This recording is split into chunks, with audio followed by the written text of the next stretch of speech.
Last week we dealt with the first of two very powerful but misguided reasons why people are emotionally attracted to bonds in retirement. This week we're going to tackle the second one. The other great emotional reason why retirees are attracted to bonds so much is that bond prices are more stable than those of equities. And so people believe that bonds provide a better protection against equity volatility, as they define that word. However, we've already seen that the real total return of equities compounds at just about 2.5 times that of bonds. We've also seen that all declines in equity prices have historically been only temporary and that they've been fairly quickly overcome. The average round trip from bull market peak to bear market low and back to break even has been just about 40 months for every bear market going back to 1926.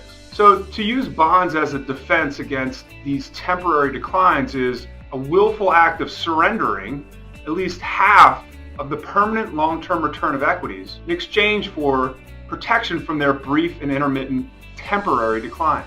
This just seems irrational to me. Many retirees might feel that they may not have 40 months. If they're living on the withdrawals from their portfolio and it's coming from a declining capital base in a long bear market, it might impair their capital so much that they won't have time to recover even when the market does turn back up. Fair enough. There has to be a more efficient and less costly way of protecting against this risk than tying up most of your retirement capital in bonds. After all, a fixed income approach to 3 decades of rising living costs is a formula for running out of money. Yes, there is in fact a better and more efficient way to deal with this risk, and it's actually really simple, and that's going to be the subject of next week's video.